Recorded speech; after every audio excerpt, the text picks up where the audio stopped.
Hello, I'm Kate Golden, Senior Editor at Bay Nature. Now, Annie Burke, most of you probably already know her because she is one of the great connectors, which means I can keep this short. In 2019, Annie helped transform the Bay Area Open Space Council into Together Bay Area. And as an executive director, she has been expanding its work to build coalitions around climate resilience and equity. Yes, okay, what does this mean? If you've ever been to the Together Bay Area annual conference, which is coming up next month, you have a sense of it.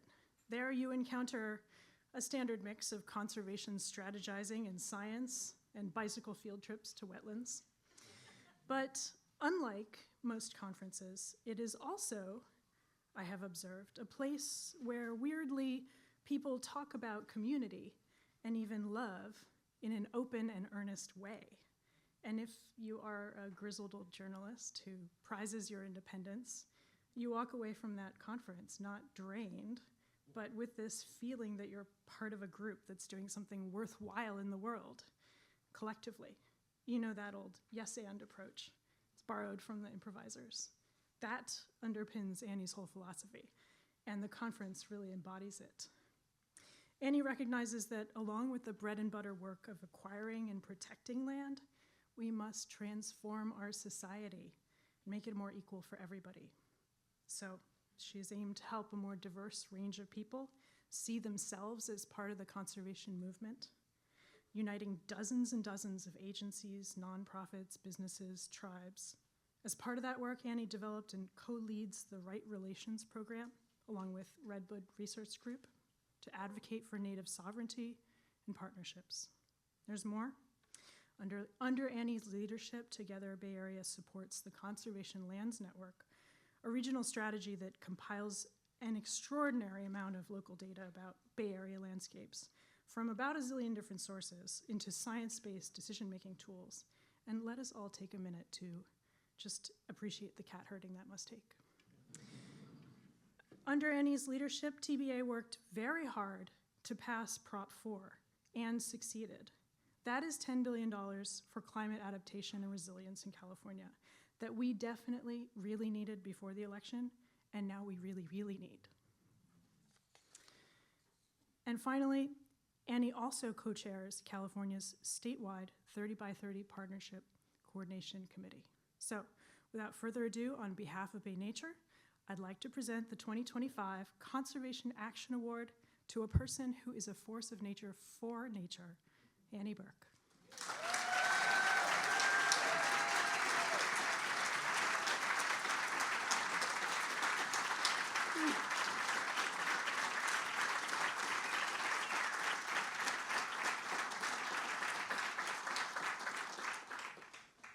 I'm usually in front of this room facilitating other people speaking, and it's very odd to be the one up here speaking for myself.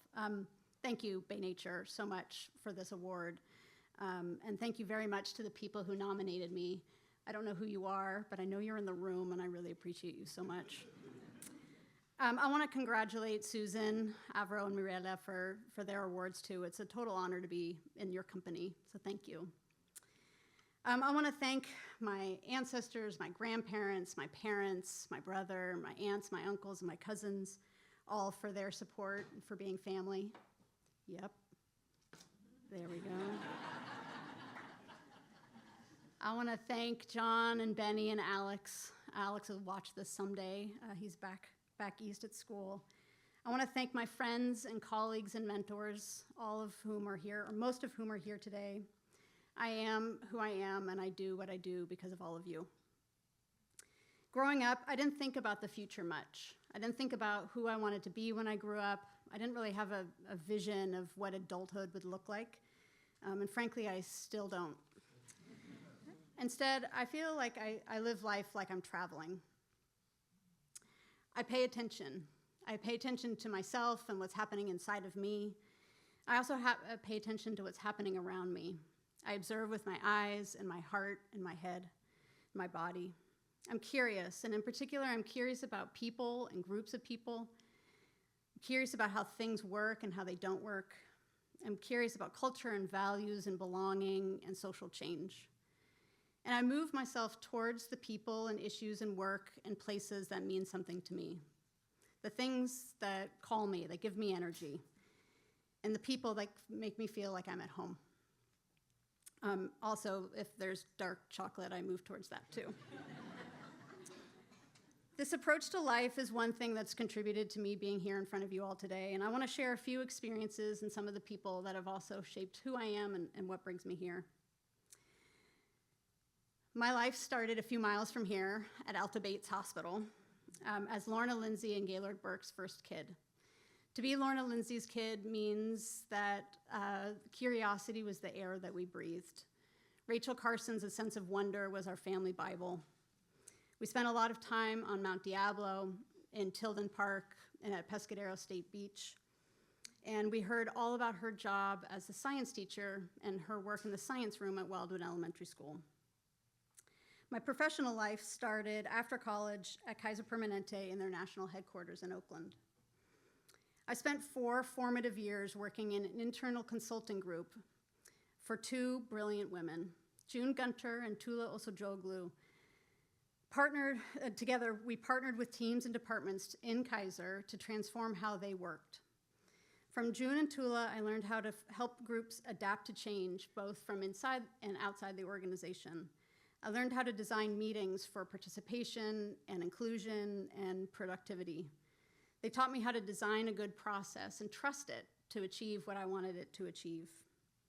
They encouraged me to get a master's in organization development, which I did, and I wrote my thesis on how we can look to natural systems, and in particular complexity theory, to understand organizational change. Those 4 years and those 2 brilliant women laid a foundation for everything I've done since. From them, I learned how I think. My life as a mother started with Alex's arrival in 2006. And since he's not here, I'll say it got even better in 2008 when Benny was born. But as I held little Benny in my arms, I found myself panicking at how I and my generation were leaving this planet to him and his generation. I love being a mother. Because of them, I decided to shift my career to working for climate solutions. Over the course of the year after Benny was born, I went on dozens of informational interviews. I met with dozens of people, talking to them about their life paths and their work. And eventually I met Bettina Ring. Bettina was the executive director of the Bay Area Open Space Council, and we met at the original Pete's right up the street here in Berkeley. She hired me 5 days later. It was March 2010. I was hired to help diversify the Open Space Council's revenue and to build out a more robust, more inclusive convening program. I had experience with the convening and the fundraising, but I didn't know a thing about the world of land conservation and parks. I learned all kinds of things on that very steep learning curve those first few years, and frankly, still learning a lot. Words like conservation easements and riparian corridors and ecosystem services, words I'd never heard before. I learned about open space districts and land trusts and working lands and equitable access. I was surrounded by people who were working tirelessly and patiently, thinking about their work on the timeline of an oak tree. I met people who love the Bay Area just as much as I do. I found my people, and I found the work that I wanted to do. The Bay Area Open Space Council fell apart in 2018 for reasons that organizations fall apart. And when I was asked if I would lead the organization through the hard times into a new version of itself, I couldn't help but say yes. I tapped into everything that June and Tula had taught me. That period from 2018 to 2019 was one of the most challenging, most fun, and most rewarding periods of my life.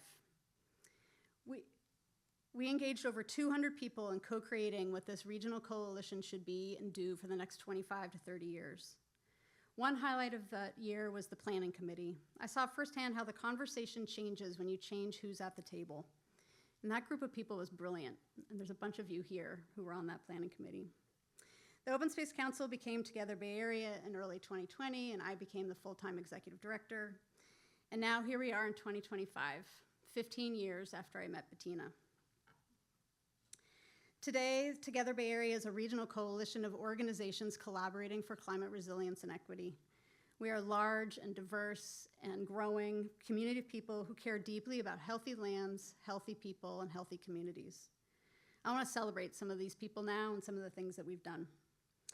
I collaborate with an amazing board of directors, and many of you are here today, and several of you have been up on this stage to receive the same award. And I work with the best team of staff and contractors. I love working with them, and several of you are here. They're smart and funny and joyful and silly and very tough. Together, this team, this board, our members, our collaborators, we are transforming how work is being done. We're catalyzing more land conservation and stewardship. We're bringing significant funding to the region. We're changing the systems and cultures to make Native American land return happen more easily. We're serving as a regional voice. We're changing who is at the table and how decisions are made. We're hosting inclusive and inspiring and now sold out events. We're working hard to leave this region better than when we found it, better for Alex and Benny and their generation. And we're showing up every day as whole, creative, and resourceful human beings. I am who I am, and I do what I do because of all of you. To say that there's a lot going on in the world right now is an understatement. There's a lot of uncertainty and a lot of change. It's scary, and it's sad, and it's painful. It's horrifying. But the world isn't ending. There's no time for the doom and the gloom. In all of that uncertainty, there's also possibility and potential and opportunity. There are new relationships and new ways of being, and new ways of working, and there's healing. There's healing possible. We don't know what kind of awesome is just around the corner. Last summer, my sister friends had the idea, my sister friends, Emily Corwin and Tanya Lowe, who are both here, had the idea of fishing shopping carts out of the mudflats of the East Bay. Over the past 6 months, we have periodically gotten on our paddle boards when the tide is around 3 feet to collect carts and other assorted things that enter the bay from the urban creeks. And we load it all up onto our paddle boards for a more proper disposal. Before we head out, we don't know what we're gonna find, we don't know what we're gonna experience, and we don't know what we're gonna learn. And each time, it's been nothing but joy. We've hauled out shopping carts, bowling balls, planters, furnaces, Pikachus, Hindu god statues, and so much more. We've learned about the tides and the currents and the winds. We've had a deep sense of awe for the murmurations of shorebirds. We have felt the peaceful stillness of the glassy water on clear, windless days. And we have a deep satisfaction for leaving this place better than we found it. And we have laughed a lot, uncontrollably, easily, often. My mom tells me that you make your own luck, and that we create our own future. The way I do that is by paying attention, being curious, and being with the people and the work and the places and the issues that mean something to me. I am who I am, and I do what I do because of all of you. Thank you for this honor, and thank you for being on this journey with me.